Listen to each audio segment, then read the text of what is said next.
The morning off, Nanaimo, British Columbia, hangs gray and still. The water a slate mirror that hides everything below.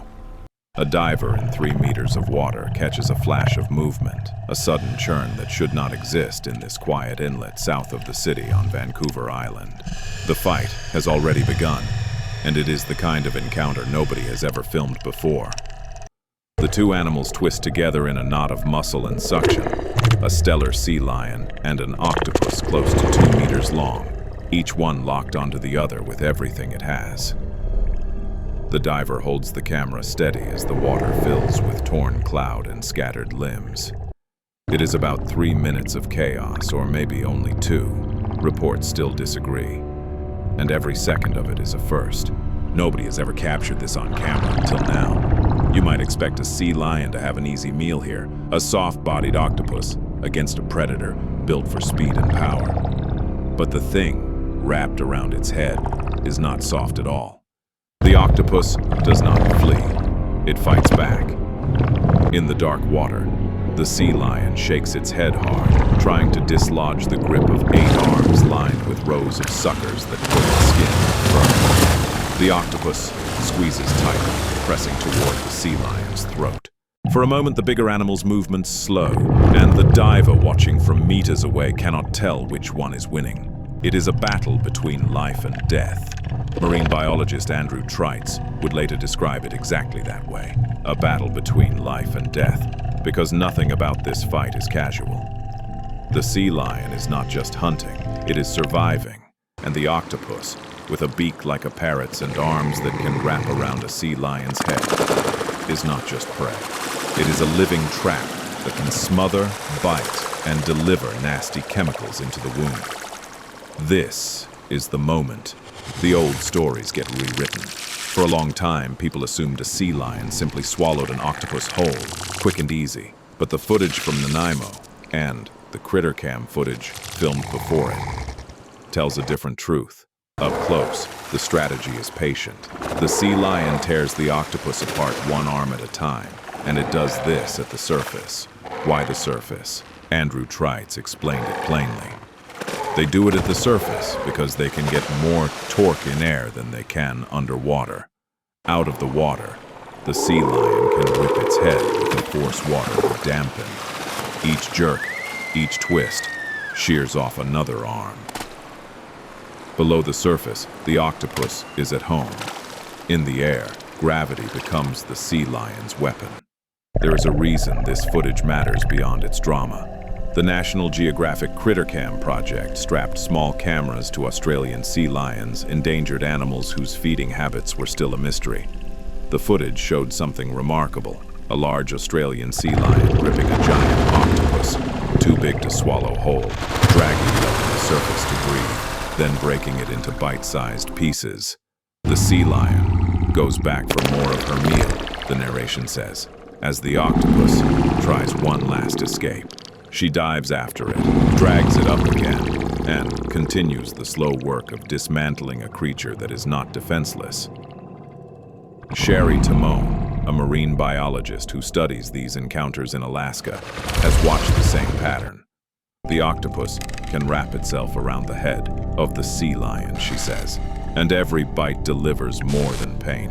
Their beak looks a bit like that of a parrot, and the mouth behind it is a toolbox of chemical defenses meant to make a predator let go. In the water off Nanaimo, the Steller sea lion surfaces, gasping, shaking the octopus like a rope. The octopus still holds on. 1 arm comes loose and floats down into the murk. The sea lion dives again, dragging the rest of the animal deeper, then surfaces once more to repeat the motion. It is methodical, it is exhausting, and it is working. The diver's light catches the torn edges of severed arms, pale circles where suckers pulled away skin. The octopus releases a cloud of ink that hangs in the water like night falling. The sea lion flings it aside, thrashes, and the ink dissolves into nothing. Somewhere in the silt, 1 arm still twitches on its own. A cephalopod's arms have minds of their own, neurons running the length of each limb, even after separation. If the octopus can reach the sea lion's head and cover its nose, Andrew Trite says, the sea lion would suffocate. That is not speculation. That is the measured warning of a scientist who has studied sea lions for decades and knows how easily a dive can become a drowning. Fully grown Steller sea lions can reach weights of over 500 kilograms, but this one is young, and the octopus against it is not small. In Alaska, a sea lion tackled a giant North Pacific octopus, estimated at about 25 pounds. A mass of arms and mantle, built to cling to rock through currents that would tear other animals free. The sea lion won that day, but it was not fast and it was not clean. What saves the sea lion is a simple physics lesson. In water, every movement is cushioned, slowed, and softened. In air, there is no cushion. When the sea lion reaches the surface and snaps its head sideways, the octopus's arms are whipped beyond their grip strength. One arm peels off, then another. The sea lion knows this. It is not random violence. It is engineering. This is the part of the story people do not expect. The octopus loses, but it does not lose easily. Marine biologist Chris J. Shield warned that the footage we see has been cut and edited, which means we must be careful about what we conclude from any single clip. We see fragments. We see a few minutes. The ocean keeps the rest hidden. Off Nanaimo, the encounter happened so fast that the diver could barely keep the camera on the animals. 3 meters of water is shallow enough for light to reach the bottom, but shallow water means the fight breaks the surface constantly. The sea lion breaches, thrashes, dives, breaches again. Each time it comes up, it breathes. Each time it goes down, the octopus tries to pull it deeper. The struggle is not one-sided. The octopus puts up a fair bit of pushback, as one would put it. It is not merely clinging. It is actively resisting being pulled apart. Its arms knot around the sea lion's snout. Its beak searching for soft tissue to bite. The sea lion roars soundlessly underwater, bubbles streaming from its nostrils, and yanks its head in violent arcs. What the diver witnessed was not a simple feeding event. It was a negotiation between two ancient survival strategies. The sea lion, built for speed and breath, versus the octopus, built for patience and pressure. One must rise to survive. The other is waiting for that need to become a mistake. If what you just saw felt like a door opening onto something the ocean keeps hidden, stay. This channel is built for moments like that. Subscribe so the next rare encounter doesn't pass you by. And in the comments, tell me the instant you realized this was not a simple feeding. It was a negotiation. Divers who work in these waters say encounters like this are nearly impossible to catch. One diver, still shaking after the event, told reporters that to his knowledge, this was the first time it had been captured on camera. The combination of darkness, murky water, and the sheer rarity of the fight made the footage almost accidental. But for scientists, it filled a gap. The National Geographic footage from Australia showed the strategy in detail. The sea lion treating the octopus as a puzzle to be solved piece by piece, rather than a meal to be gulped. The Nanaimo footage showed the same behavior on the other side of the Pacific, in a different sea lion species entirely. Steller sea lions are massive animals, the largest of the eared seals, with males far bigger than females. They are also a species in decline in parts of their range, which is one reason the Alaska Department of Fish and Game published its story on the sea lion versus octopus encounter. Understanding what they eat and how they eat it helps conservationists understand what the population needs to recover. The octopus, meanwhile, offers one of the most remarkable defensive systems in the ocean. Camouflage that can change color and texture in under a second. Arms that can regenerate. A beak hard enough to crack crab shells. Venomous saliva that can immobilize a crab, or send a warning to a much larger predator. In the water off Nanaimo, all of it failed against a predator that had learned how to counter every defense. The question is not why the octopus lost. The question is why the octopus fought so well. In Alaska, Sherry Timone pointed out that the octopus can wrap itself around the head of the sea lion and bite pretty fiercely. Each bite delivers not just physical damage, but chemical compounds that can cause pain, swelling, and disorientation. A sea lion that does not respect that risk is a sea lion that drowns. The sea lion off Nanaimo respected it. It kept its head turned away, limited the octopus's access to its face, and focused on pulling the arms loose one by one. It did not try to swallow anything whole. It broke the octopus apart, and when each piece came free, it ate it in a single gulp and went back for the next. At the end, beak is the water used for calmed. crushing, The ink dispersed. but the main The last arm defense disappeared is into the sea lion's mouth, sophisticated and the animal floated camouflage for a and moment the at the surface, deployment of breathing sepia hard. against the The octopus aggressor. was gone. But the fight had already changed something in everyone who watched it. The dive continued. The divers surfaced with the footage, and the footage spread. Within days, marine biologists were being interviewed about what it meant. The old idea that octopuses are easy prey for sea lions collapsed. The new understanding is that every hunt is a risk.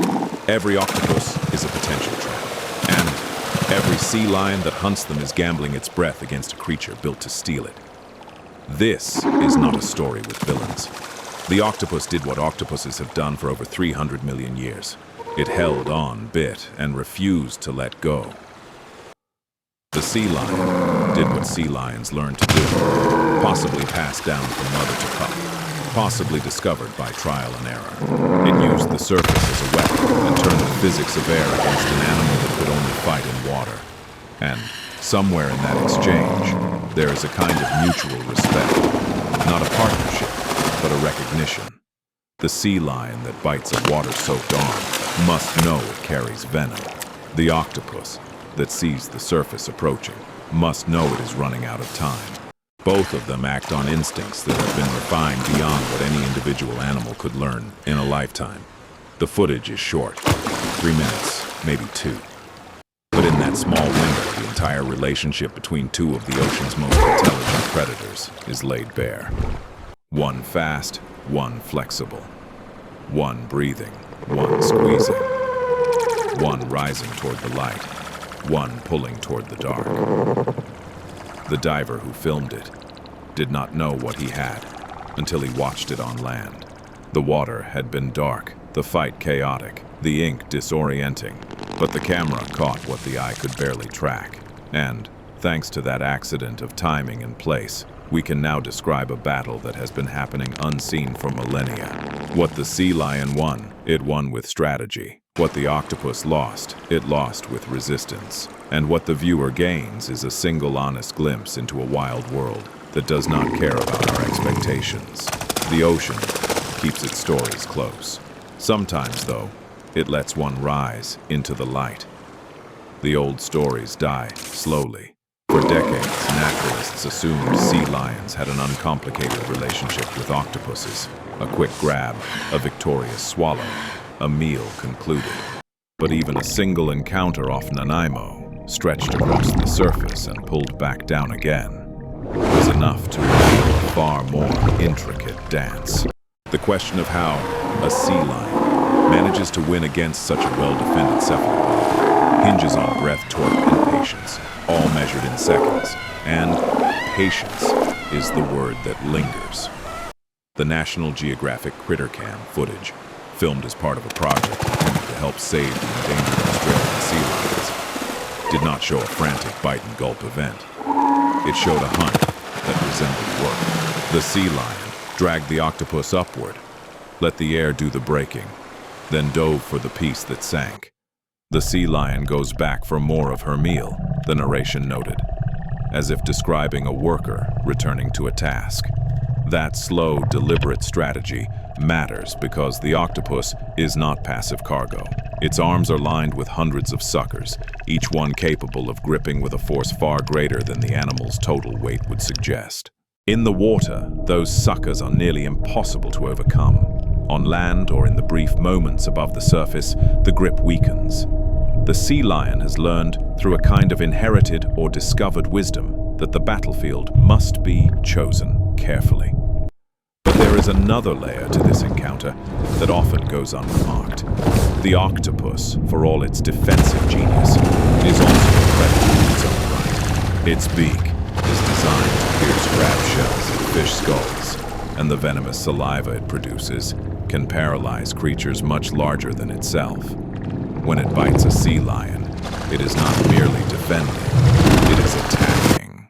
The fight off Nanaimo was, for the animal wrapped around the sea lion's head, an attempt to turn the tables entirely. Consider the physical scale of the contest. A Steller sea lion can weigh anywhere from 200 to 300 kilograms even when young. The octopus it fought was perhaps 20 to 30 kilograms, a fraction of the sea lion's mass. And yet, the octopus nearly won. It had wrapped itself around the sea lion's head, and had it succeeded in covering the nostrils, the sea lion would have suffocated.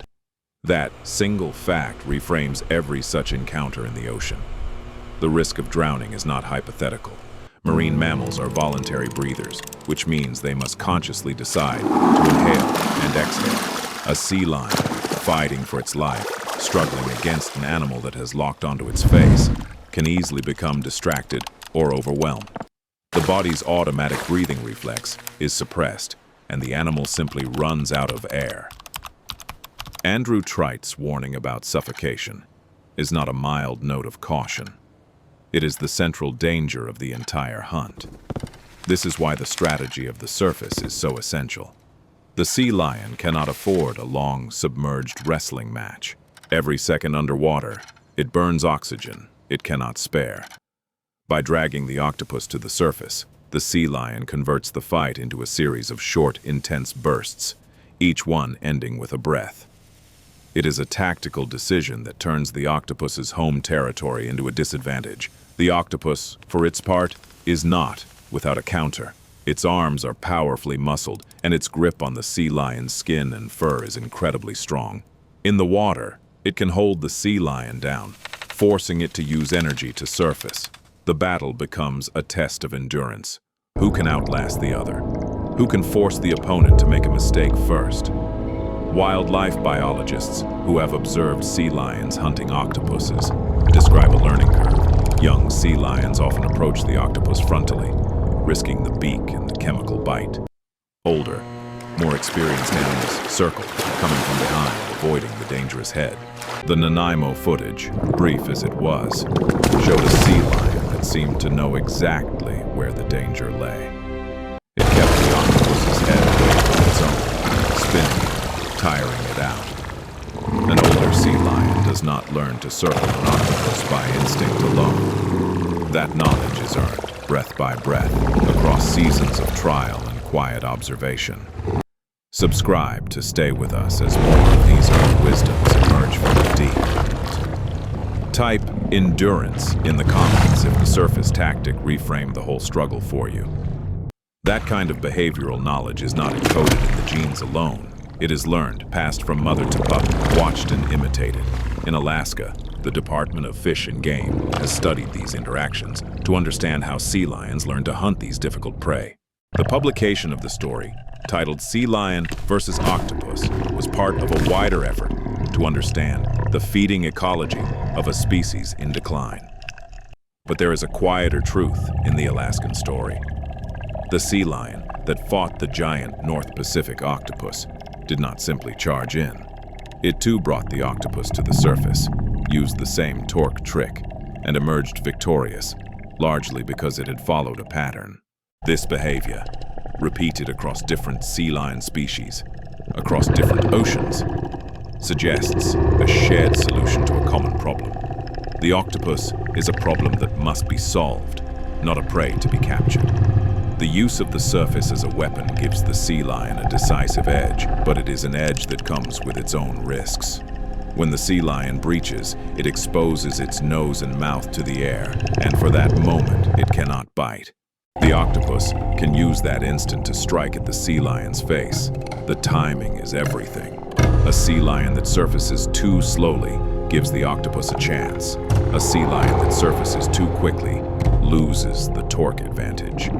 The divers off Nanaimo saw this delicate balance play out in real time.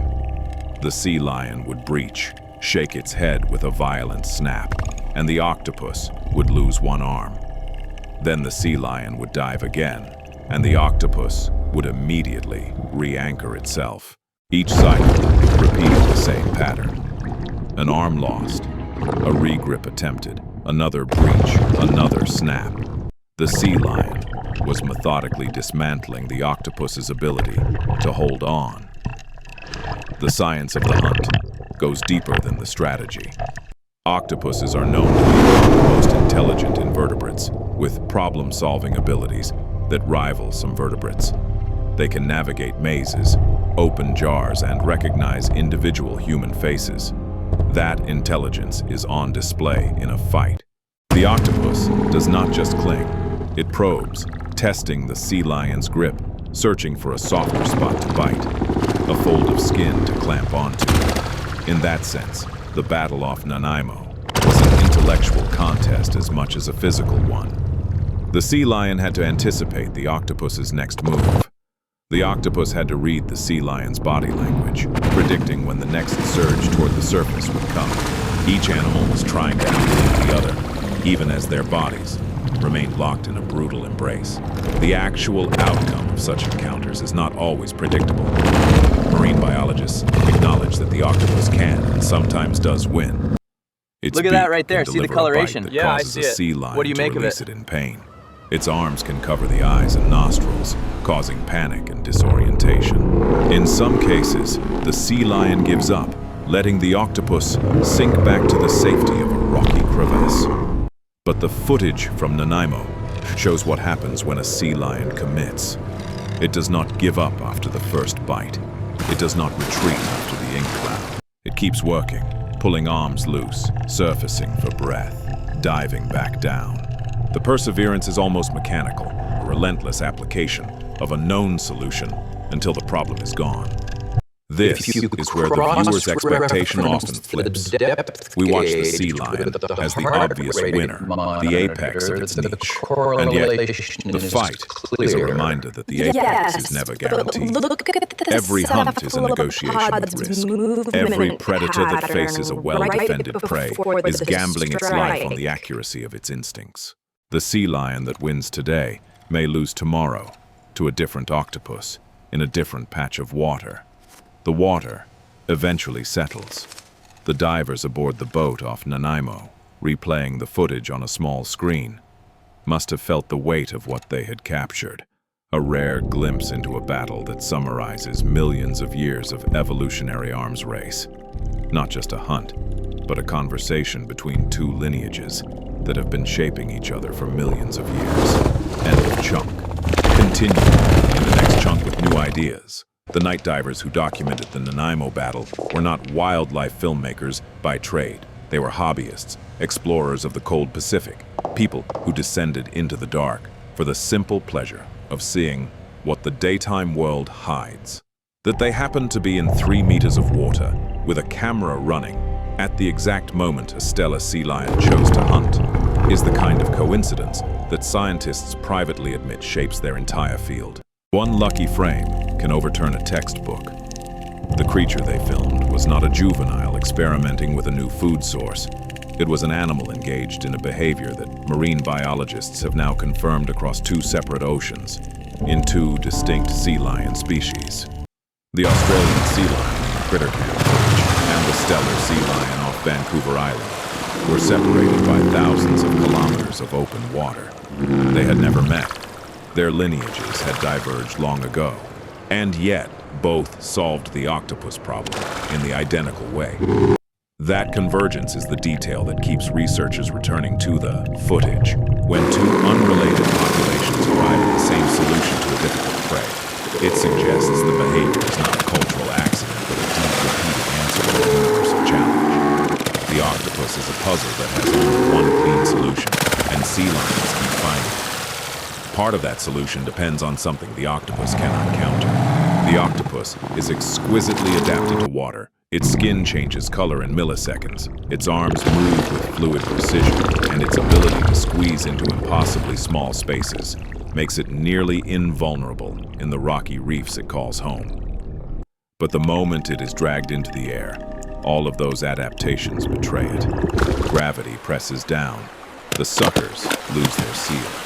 The arms, so powerful in water, become heavy, uncoordinated weights. The sea lion exploits this transformation mercilessly. It does not merely surface with the octopus. It surfaces with a violent whipping motion that uses the sudden change in medium as a weapon. The air does the work that the sea lion's jaws alone could not. Each snap of the head generates a force the octopus's grip was never designed to withstand, and another arm peels away. This is not a technique that would be obvious to a young sea lion. It requires understanding, even if that understanding is instinctive, that the rules change at the surface. The young animals that fail to grasp this die young, or they learn quickly from watching their mothers. The persistence of the technique across generations speaks to how strongly it is selected for. The chemical defenses of the octopus add another layer of urgency to the sea lion's methodical approach. Every bite the octopus delivers injects compounds designed to cause pain and disorientation. A sea lion that lingers, that tries to swallow the octopus whole, risks receiving a dose of those chemicals large enough to impair its ability to hunt or escape. The only safe approach is to minimize the number of bites received, and the only way to do that is to disable the beak quickly. By tearing the arms off one at a time, the sea lion reduces the octopus's ability to manipulate and cling, but it also gradually starves the beak of its mobility. A final piece of the octopus, with the head and beak still intact, is far easier to swallow than a fully armed, 8-limbed opponent. The sea lion effectively disarms its prey before consuming it. There is a word for this kind of behavior in biology, though it is usually applied to tools rather than hunting techniques. The sea lion is using the surface as an extension of its body, a tool that amplifies its strength. It is a remarkably sophisticated adaptation for an animal that many people still picture as a simple, opportunistic feeder. The Criticam footage, which captured this behavior on Australian sea lions, was part of a larger scientific project. The goal was not merely to document feeding habits, but to understand where and how these endangered animals foraged in order to protect the habitats they depend on. Every piece of the footage, including the octopus hunt, contributed to a growing map of the sea lion's needs. That the footage also happened to capture one of the most dramatic predator-prey interactions in the ocean was a bonus. The researchers who reviewed it were not looking for spectacle. They were looking for data. But the data came wrapped in a sequence of events that made the sea lion's intelligence undeniable.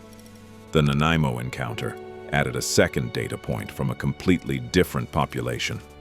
Together, the two videos provided what scientists call replication. A behavior seen once could be a fluke. A behavior seen twice in different species in different oceans is a pattern, and patterns are the foundation of understanding. Of course, the footage has limits. Chris J. Shields' caution about edited video clips is a reminder that we are seeing fragments, not the whole picture. We do not know how many octopuses escape before the camera even starts rolling. We do not know how many sea lions lose these fights and swim away injured or exhausted. The footage that reaches us is selected, and selection introduces bias. The octopus's arms are covered in suckers that can grip with astonishing force. Each sucker is a muscular cup that creates a vacuum seal, and the combined pull of hundreds of suckers is almost impossible to overcome in water. But the suckers work best when they are wet and pressed against a smooth surface. When the octopus is dragged into the air, the suckers lose their purchase, unable to maintain the vacuum against fur and skin that is rapidly drying. This is why the sea lion's tactic is so effective. It does not try to outmuscle the octopus in the water, where the octopus has the advantage. It changes the environment. It forces the octopus to fight on ground, where its primary weapon, the suction grip, is neutralized. The sea lion's jaws are another asset. The teeth are conical, designed for gripping and tearing rather than slicing. They can pierce the octopus's mantle, but more importantly, they can clamp down on an arm and hold it while the sea lion shakes its head. This combination of grip, shake, and gravity is the core of the hunting strategy. The octopus, for its part, is not passive. It can inflate its mantle, making itself harder to grip. jet backwards, using its siphon to pull away. It can change color to blend with the sea lion's body, confusing the predator's visual focus. But none of these defenses work well out of water. The octopus is a master of the deep, and the sea lion has learned to take the fight to the sky. The fight off Nanaimo was also notable for what it revealed about the octopus's tenacity. The animal did not release its grip when the sea lion breached. It held on, even as its arms were being torn. It continued to bite, continued to seek purchase on the sea lion's face, continued to fight, long after a less determined animal would have let go. That tenacity is itself a survival strategy. An octopus that gives up early has no chance of escape. An octopus that fights to the last arm may, in some encounters, win. The divers who watched this unfold described the scene as chaotic, a blur of movement and ink. But within that chaos, there was a clear structure. The sea lion was methodical. The octopus was desperate, and the fight was governed by a simple physical rule that neither animal could override. Breath is power. The animal that controls its breathing controls the fight. When the sea lion finally swallowed the last piece of the octopus, it did not immediately dive again. It floated at the surface, lungs heaving, recovering from a battle that had cost it dearly in oxygen and energy. The fight had been efficient, but it had not been easy. The sea lion had won, but it had been forced to work for every advantage. Breath became the telling detail. When the sea lion paused at the surface, lungs heaving, we saw the cost of its victory. That kind of quiet observation is what this channel is built on. Subscribe to keep noticing the moments that hold the real story. In the comments, tell me what detail from this encounter will stay with you. That is the real lesson of the Nanaimo footage. It is not a story of effortless predation, but of calculated risk. The sea lion did not stumble into a meal. It chose a dangerous prey and executed a strategy designed to overcome that danger. The outcome was never guaranteed, and that uncertainty, more than the violence, is what makes the footage so compelling to watch. In the days after the video was shared, marine biologists weighed in with a mixture of excitement and caution. The excitement came from seeing a rare behavior documented so clearly. The caution came from the knowledge that a single video, no matter how dramatic, can only tell us so much. The ocean is vast, and every observation is a single drop of data in an ocean of unknowns. But even with those caveats, the footage changed the public conversation about sea lions. It replaced a cartoonish image of a lazy, opportunistic predator with a more complex picture of an intelligent, strategic hunter. It reminded viewers that the ocean is not a peaceful place of gentle drift, but a dynamic arena where every meal is earned and every hunt is a gamble. The kelp forests and rocky reefs where these encounters happen are not home to a single, simple story. They are layers of competition, cooperation, and survival, each one woven into the next. The sea lion and the octopus are just two threads in that tapestry, tangled together in a dance that has been repeating for millions of years, and will continue to repeat long after we are gone. The water off Nanaimo has since returned to its quiet routine. The divers who filmed the battle have gone back to their ordinary descents. The sea lion, if it survived its training, is out there somewhere, hunting again. And somewhere in the reef, a new octopus is growing, learning to defend itself against the predator that patrols the surface.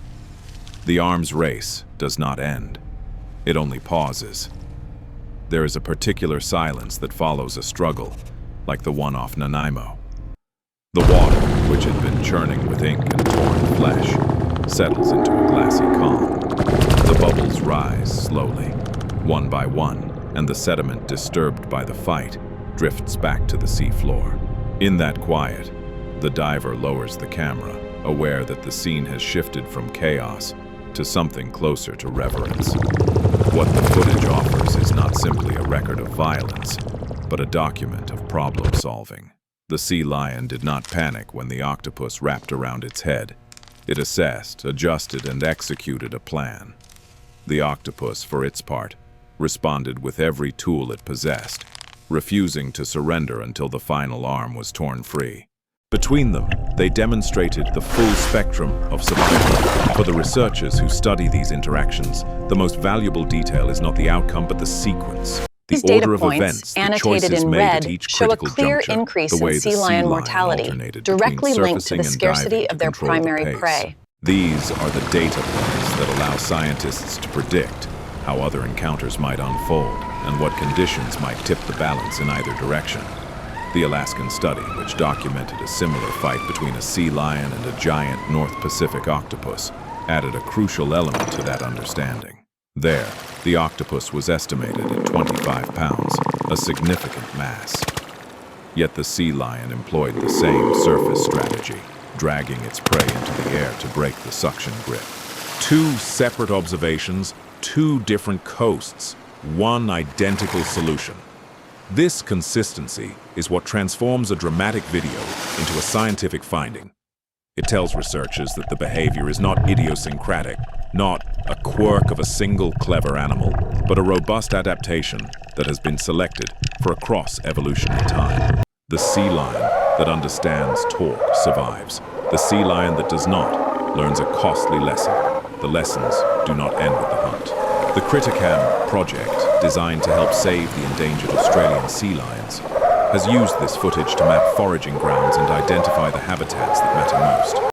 Each feeding event, each captured octopus, each chased crab contributes to a model of what these animals need to thrive. Protection follows understanding. When conservationists know where sea lions hunt, they can advocate for those areas. They can work with fisheries to reduce bycatch. They can monitor prey populations and detect changes early.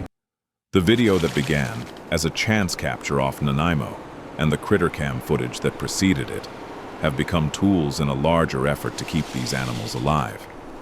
But there is also something personal in the footage, something that reaches beyond conservation data. Watching the sea lion work, watching the octopus resist, it is impossible not to feel a shift in perspective. The sea lion is not a cartoon character, greedy and carefree. It is a thinking animal pushed by hunger into a dangerous trade. The octopus is not a monster, but a creature with a beak and venom and a will to live. That shift matters. When we see wildlife as caricatures, we care about them less. When we see them as complex beings with strategies, fears, and skills, we see our own struggles reflected in theirs. The empathy that grows from that recognition is quiet but powerful. The fight off Nanaimo was brief, no more than 3 minutes, but its echo continues. The footage has been watched by thousands, discussed by marine biologists, and cited in conversations about predator-prey dynamics. A 3-minute glimpse into an unseen world has stretched into something much longer. Every time the video is shared, a new viewer confronts the same surprise. The octopus, so often imagined as soft and passive, is revealed as a formidable opponent. The sea lion, so often imagined as simple, is revealed as a strategist. The ocean, so often imagined as calm, is revealed as a place where every breath is contested. These are not comfortable truths. They challenge our sense of order, our tendency to sort the world into gentle and violent, innocent and guilty. But they are true, and the footage will not let us forget them. The water off that Vancouver Island inlet continues to hold its mysteries, but one of them has been brought to light. And the light is where the story settles. Not in the violence, not in the chaos, but in the clear-eyed observation that followed. The camera was running, the divers were watching, and because they were, we now know something we did not know before.